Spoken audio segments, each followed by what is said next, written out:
You know what I love about the first week of January? The gym parking lot. It's like watching a live experiment in human optimism. You've got people circling like sharks, fighting over spaces. Everyone convinced this is going to be their year. And you know what I love about the third week of January? The same parking lot, many more spots, some tumbleweeds rolling through. Look, I'm not here to shame anyone. I've been that person multiple times. I once got a very expensive Peloton bike because I was going to become a cyclist. You know what's hilarious? I used it maybe 10 times in the first year. Then it became a very expensive clothes hanger. We laugh, but here's the thing. We've been doing this wrong, all of us. And I don't just mean resolutions. I mean the entire way we think about change, goals, and becoming the person we actually want to be. So if you want to have an incredible 2026, if you actually want to achieve your goals through systems and a proven strategy, then this episode is for you.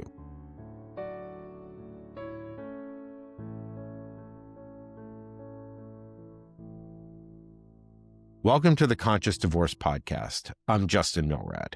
Now, this show is primarily about navigating divorce with intention and rebuilding your life afterwards. But the principles we talk about here, they apply to anyone going through any major life transition, or just anyone who's ready to stop spinning their wheels and start building something that matters. This is about building an outstanding 2026, not just hoping for one. Hope is not a very good strategy. Not wishing for one, not finger crossing your way through another year, but actually building one with intention. And we're going to do it without a single traditional New Year's resolution, because resolutions don't work. The science is brutally clear. The failure rates are depressing, and frankly, we deserve better than setting ourselves up to feel like garbage on Valentine's Day. We'll set ourselves up for success, not for failure. So over the next 30 or so minutes, I'm going to walk you through why resolutions fail so much and what actually works according to neuroscience and psychology, and how to intentionally design a year that matters across your health, relationships, career, mental well-being, and sense of purpose. This won't be some rah-rah motivational thing.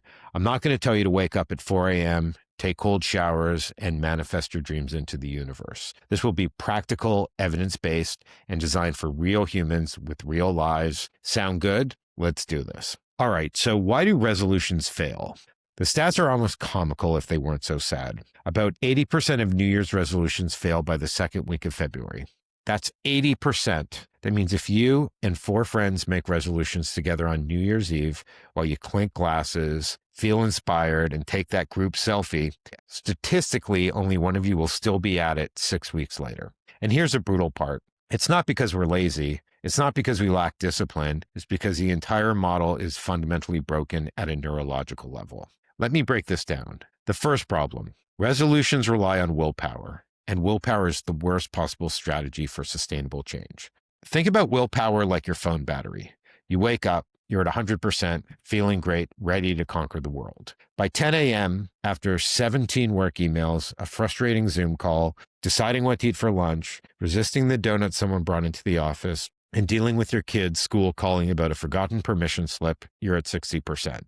By evening, when you're supposed to hit the gym or meal prep or work on that side project, you're in low power mode, getting that red battery warning, barely functional. Psychologists call this ego depletion. Every decision you make, every temptation you resist, every conflict you navigate, it all drains your mental battery. So the idea that you're going to willpower your way through an entire year is like expecting your phone to stay at 100% while streaming Netflix, running a GPS, playing music, and having 17 apps open in the background. It's just not happening. I see this all the time with my divorce clients. They come in with this plan. I'm going to be the perfect co-parent. I'm going to respond calmly to every text. I'm going to never react emotionally. And then their ex sends them a passive-aggressive message at 9 p.m. on a Tuesday, and boom, all that willpower evaporates because they've already spent it getting throughout the day. Second problem, most resolutions are outcome-focused, not identity-based. Here's what I mean. Let's say your resolution is to lose 20 pounds. That's an outcome. It's a number on a scale, but it doesn't change who you are in your own mind. So you're still someone who hates exercise and is trying to lose weight, which means every workout is an act of willpower. Every salad instead of pizza is a sacrifice. You're white-knuckling your way through, resenting every minute, counting down until you hit that magic number so you can go back to normal. James Clear talks about this brilliantly in his book, Atomic Habits. He says the most sustainable changes happen when you shift your identity first. You don't just want to run 5K. You want to become a runner. You don't just want to lose weight. You want to become someone who takes care of their body. Because here's what happens. When your identity changes, behaviors follow automatically. When you see yourself as a runner, you don't have to force yourself to run. Runners run. It's just what they do. It's not even a question. But when you're still identifying as someone who hates to exercise and is trying to lose weight, every single workout is a negotiation. Every single time. Can you relate? I know I sure can. I experienced this firsthand with triathlons. When I decided to do a triathlon, it was torture. But when I started seeing myself as an athlete, as someone who trains, it gets easier. Not because the workouts got easier, but because they stopped being optional. Athletes train. That's what we do. Third problem. Resolutions focus on goals, not systems. This is huge. Goals are important. They give you direction, but systems are what actually get you there. If you want to write a book, that's a goal. But your system is writing 500 words every morning before you check email. If you want to build better relationships, that's a goal. But your system is putting your phone in a drawer during dinner time and asking one meaningful question to your partner every day. Goals tell you what you want. Systems tell you how you're going to live. And here's the thing about systems. They're designed for consistency, not intensity. You don't need to write for 4 hours when inspiration strikes twice a month. You need to write for 20 minutes every single day whenever you feel inspired or not. Think about it this way. You don't decide to brush your teeth every night. You just do it. It's a system. You don't wake up and go, do I feel motivated to brush my teeth today? You just do it because that's what happens before bed. And that's what we're trying to build. Systems so solid, they become automatic. The fourth problem, most resolutions completely ignore emotional regulation. This one's massive, especially for anyone going through any type of life transition. You can have the perfect plan, the perfect system, the perfect identity shift, and it all falls apart the first time you have a legitimately hard day. Your ex shows up late to pick up again. You get passed over for that promotion. Your kid has a meltdown in Target. You get a text from your attorney with an unexpected bill. And suddenly, all your new habits go out the window because you're in pure survival mode. And the only thing that sounds good is ordering Thai food and watching 3 hours of trash TV. Mel Robbins talks about this better than anyone. She says it is garbage. You're never going to feel like you want to do the hard thing. So you need tools, actual practical tools for managing your emotional state and taking action anyways. Not by suppressing your feelings, not by pretending everything's fine, not by toxic positivity and good vibes only, but by recognizing that feelings are real, feelings are valid, and you can still choose your next action. You can feel angry at your ex and send a calm co-parenting text. You can feel exhausted and do 10 minutes of movement. You can feel overwhelmed and keep your commitments to yourself. These feelings don't have to change for the behavior to happen. And finally, most resolutions mistake intensity for sustainability. We love the big dramatic gesture, the complete life overhaul. Starting Monday, everything changes. Sound familiar? So we go all in. 6 days a week at the gym, Whole30 diet, meditate for an hour, wake up at 5 a.m., journal, read, learn a language, build a side business. And then life happens. You get sick. Work gets busy. Your kid's school schedule changes. You miss one day, then two. Then you think, well, I already blew it, and the whole thing collapses like a house of cards. The research is clear. Consistency beats intensity every single time. The person who works out 20 minutes every single day will transform their health. The person who crushes 2-hour workouts twice a week when they feel motivated will end up exactly where they started by March. So that's why resolutions fail. They drain your willpower. They focus on outcomes instead of identity. They ignore systems. They fall apart when emotions run high. And they mistake unsustainable intensity for actual progress, which, if you're human and have a life, is pretty much a guaranteed failure. But here's the good news. Once you understand why resolutions fail, you can design something way better. Okay, so if resolutions don't work, what does? Let's talk about what actually creates lasting change according to neuroscience, psychology, and behavioral science. Not theory, not motivation, not hashtags and accountability posts. Actual, sustainable, measurable transformation. So the first principle, environmental design beats willpower every single time. Your brain is lazy, and I don't mean that as an insult. It's evolutionarily genius. Your brain is constantly looking for shortcuts, trying to conserve energy for actual threats. so it automates everything it possibly can. This is why you can drive home from work and not remember the last 10 minutes. Your brain has automated the route. This is why it's so hard to change habits. Your brain has already automated the old behavior. It's efficient. But here's the hack. Your environment is stronger than your willpower. If you want to drink more water, put a fillable water bottle on your desk first thing in the morning. You'll drink it, not because you have this amazing discipline, but because it's right there and your brain is lazy and it'll take the path of least resistance. If you want to stop checking your phone first thing in the morning, charge it in another room. You'll actually get out of bed instead of scrolling for 45 minutes, not because you're suddenly enlightened, but because friction matters. If you want to stop eating junk food at night, don't have it in the house. But I have willpower. No, you don't. Not at 9 p.m. after a long day when you're stressed and tired. Nobody does. James Clear calls this environment design. Make the good behaviors easy and the bad behaviors hard. That's it. That's the whole game. When I was training for triathlons, and I did 5 of them, I didn't rely on motivation to work out at 5 a.m. Are you kidding me? No one is motivated at 5 a.m. I put my running shoes next to my bed. I laid out my workout clothes. I preset the coffee maker. I put the gym bag by the door and got my bike ready. By the time my brain was awake enough to argue with me, I was already dressed and out the door. The decision was already made by past me, and present me just had to follow the path of least resistance. The second principle, start absurdly, embarrassingly small. This is where most people completely sabotage themselves. They get excited, which is great, and then they go way too big, way too fast. I'm going to work out 6 days a week for an hour. I'm going to meditate for 45 minutes every morning. I'm going to completely overhaul my diet starting this Monday. And then life happens. You miss one day, then 2, then you think, well, I already blew it. Might as well start over Monday, or next month, or next year, or never. BJ Fogg, who runs a behavioral design lab at Stanford, has this concept called tiny habits. His research shows that the key to building a new behavior is making it so small, you literally cannot fail. So small, it almost feels ridiculous. Want to start meditating? Don't commit to 45 minutes. Commit to 3 breaths. Literally 3 deep breaths after you pour your morning coffee. Want to start exercising? Don't commit to an hour in the gym. Commit to putting on your workout shoes. That's it. The bar for success is shoes on your feet. Want to start journaling? Don't commit to 3 pages of deep reflection. Commit to writing 1 sentence before bed. Here's what happens. Once you do the tiny version, momentum takes over. You take 3 breaths, and suddenly you're sitting there for 5 minutes because it feels good. You put on your shoes and you think, well, I might as well do a quick walk around the block. But even if you don't, even if you literally just do the tiny habit and stop, you're building the neural pathway. You're proving to yourself that you're someone who follows through. You're casting a vote for your new identity.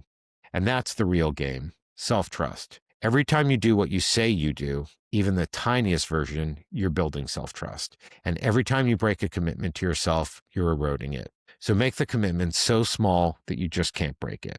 The third principle, identity follows behavior, not the other way around. Remember earlier when I said most resolutions are backwards because they focus on outcomes instead of identity? Well, here's a beautiful twist. You don't have to believe in the new identity first. You don't have to fake it till you make it.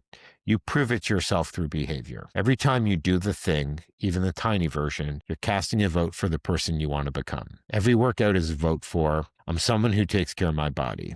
Every time you respond calmly to your ex is a vote for, I'm someone who's in control of my reactions. And here's the beautiful part. Your brain is a pattern recognition machine. After enough votes, your brain goes, I guess this is who I am now. This is what I do. That's when it stops being hard. That's when willpower becomes irrelevant. That's when it becomes automatic. One of my favorite frameworks comes from Dan Sullivan, and it's called the gap versus the gain. Most people measure themselves against where they want to be, the gap between current reality and the ideal, and they always feel behind, always feel like they're failing. Instead, measure yourself against where you started, the gain. Count the votes you cast. Celebrate the proof. Did you work out every single day this month? Maybe not, but did you work out more than last month? That's the gain. Did you respond perfectly to every co-parenting text? No, but did you respond better than you did 3 months ago? That's the gain. Progress compounds, identity shifts, but only if you're measuring the right thing. Fourth principle, emotional regulation is the meta skill that makes everything else possible. All right, this is where it gets really real. You can have perfect systems, perfect environmental design, Perfect tiny habits. And it all falls apart if you can't manage your emotional state when life gets hard. Here's what I see constantly in my coaching practice. Someone builds amazing momentum. They're crushing it, feeling great. And then they have one hard day, one trigger, one moment of overwhelm, and they completely abandon everything, back to square one. Why? Because they think feelings dictate actions. But here's the truth that legitimately changed my life. Feelings are data, they're information, they're not instructions. You can feel anxious and send the email. You can feel exhausted and do the tiny version of your habit. You can feel angry at your ex and respond with dignity. You can feel scared about money and take one small action towards your financial goals. The feelings don't have to change for the behavior to happen. Mel Robbins has this concept called the 5-second rule, and it's almost annoyingly simple, but it works. When you know what you need to do, like right now in this moment, count backwards. 5, 4, 3, 2, 1, and then just move. Physically move your body before your brain talks you out of it, before your feelings take over. Your brain starts to spiral. I'm too tired. I'll do it tomorrow. I don't feel like it. It won't matter anyways. You interrupt the pattern. 5, 4, 3, 2, 1, and you do the thing. The more you do of this, the more you prove to yourself that feelings don't control you. You control you. Your feelings are passengers, not the driver. And look, I'm not talking about suppressing emotions or pretending they don't exist. That's toxic and it doesn't work. I'm talking about acknowledging them, validating them, and then choosing your next action anyway. I feel really angry right now. That's valid. My ex was a jerk, and I'm going to take 3 deep breaths and respond calmly because that's who I'm becoming. That's emotional regulation. That's a skill that changes everything. Now, the 5th principle. Consistency beats intensity and boring beats sexy. This is the hardest one for high achievers to accept. For people who are used to going all in, for people who love the big dramatic transformation. You don't need heroic, you need boring consistency. The person who writes 300 words a day for a year will finish a book, maybe 2 books. The person who writes 5,000 words when inspiration strikes twice a month will have 12 unfinished drafts and a lot of guilt. The person who does 20 minutes of movement every single day will transform their health, their energy, their mood. The person who crushes a 2-hour workout twice a week and then burns out will end up right back where they started. In my triathlon training, the hardest thing wasn't the long Saturday runs or the tough swim workouts. It was showing up on Tuesday morning when it was cold and dark and I was tired and I had a million other things to do and nobody would know if I skipped it. But those were the days that mattered the most because those were the days I had to prove to myself I will follow through, even when it's hard, even when nobody's watching, even when I don't feel it. That's the identity shift. That's the vote that counts. And finally, systems need accountability mechanisms built in. Here's what no one tells you. Motivation fades. Inspiration is fleeting. Eventually, the newness wears off and you're left with a system. So your system needs built-in accountability. This could be a friend you text every morning after your workout, a streak tracker you don't want to break, a weekly review where you count your votes, a consequence if you don't follow through. For me and my fiance, we have a rule. We resolve conflicts before we go to bed. Period. No matter how tired we are, no matter how late it is, that's our system. And the built-in accountability is that we both hate going to bed angry more than we hate having the hard conversation. With my ex-spouse, our accountability is our kids. We show up to their events together. We respond to each other's texts within 24 hours.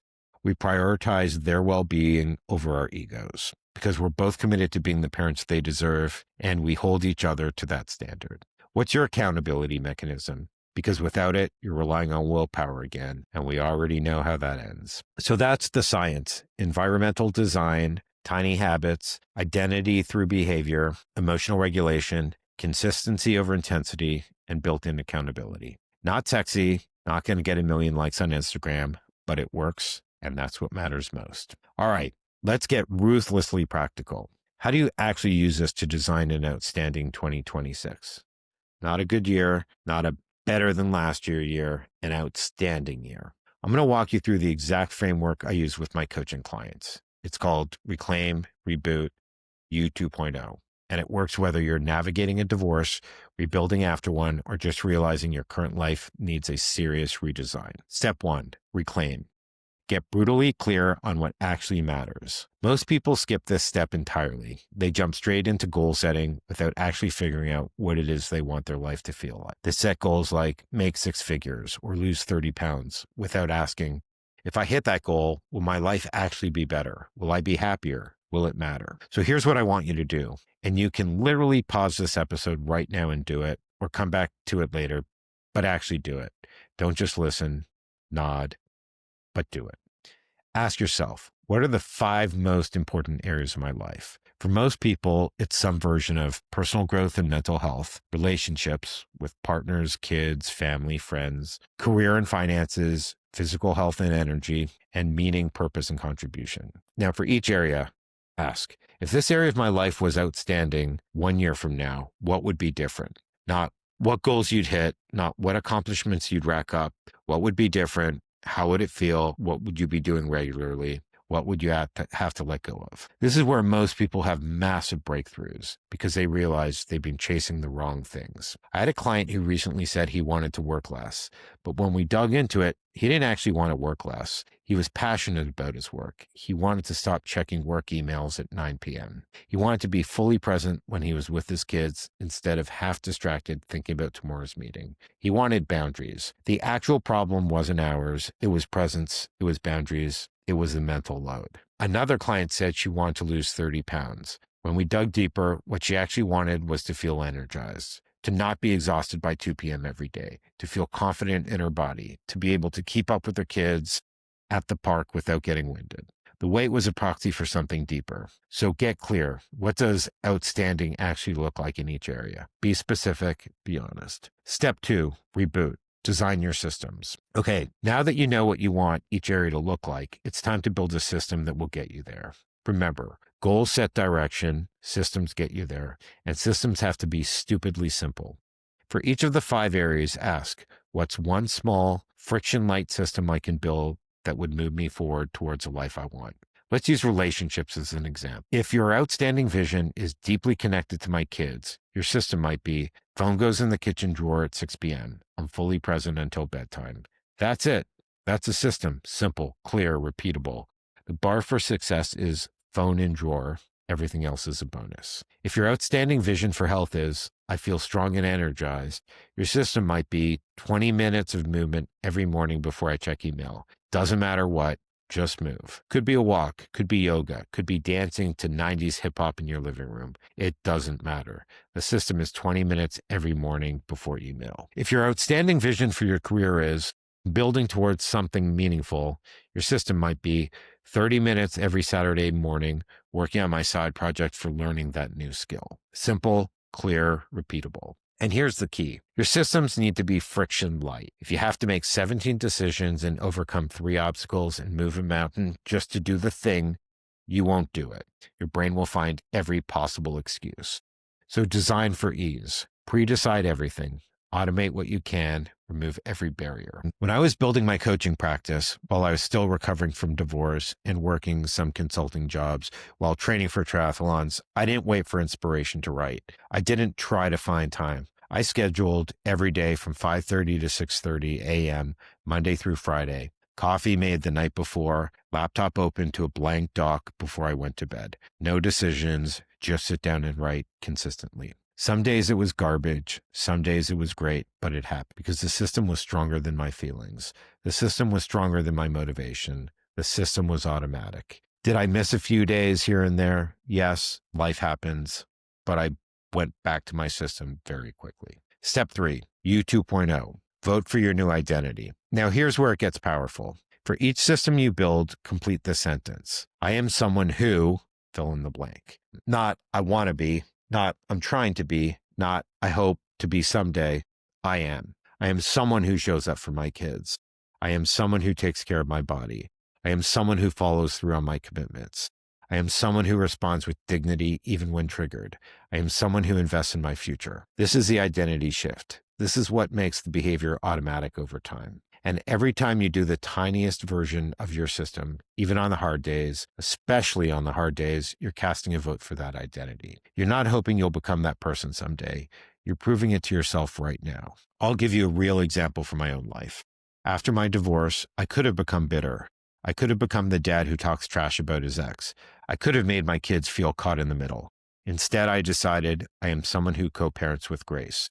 That became my identity. So when my ex sends me a frustrating text, and she does on occasion, because we're human and co-parenting is hard, I don't react from emotion. I respond from identity.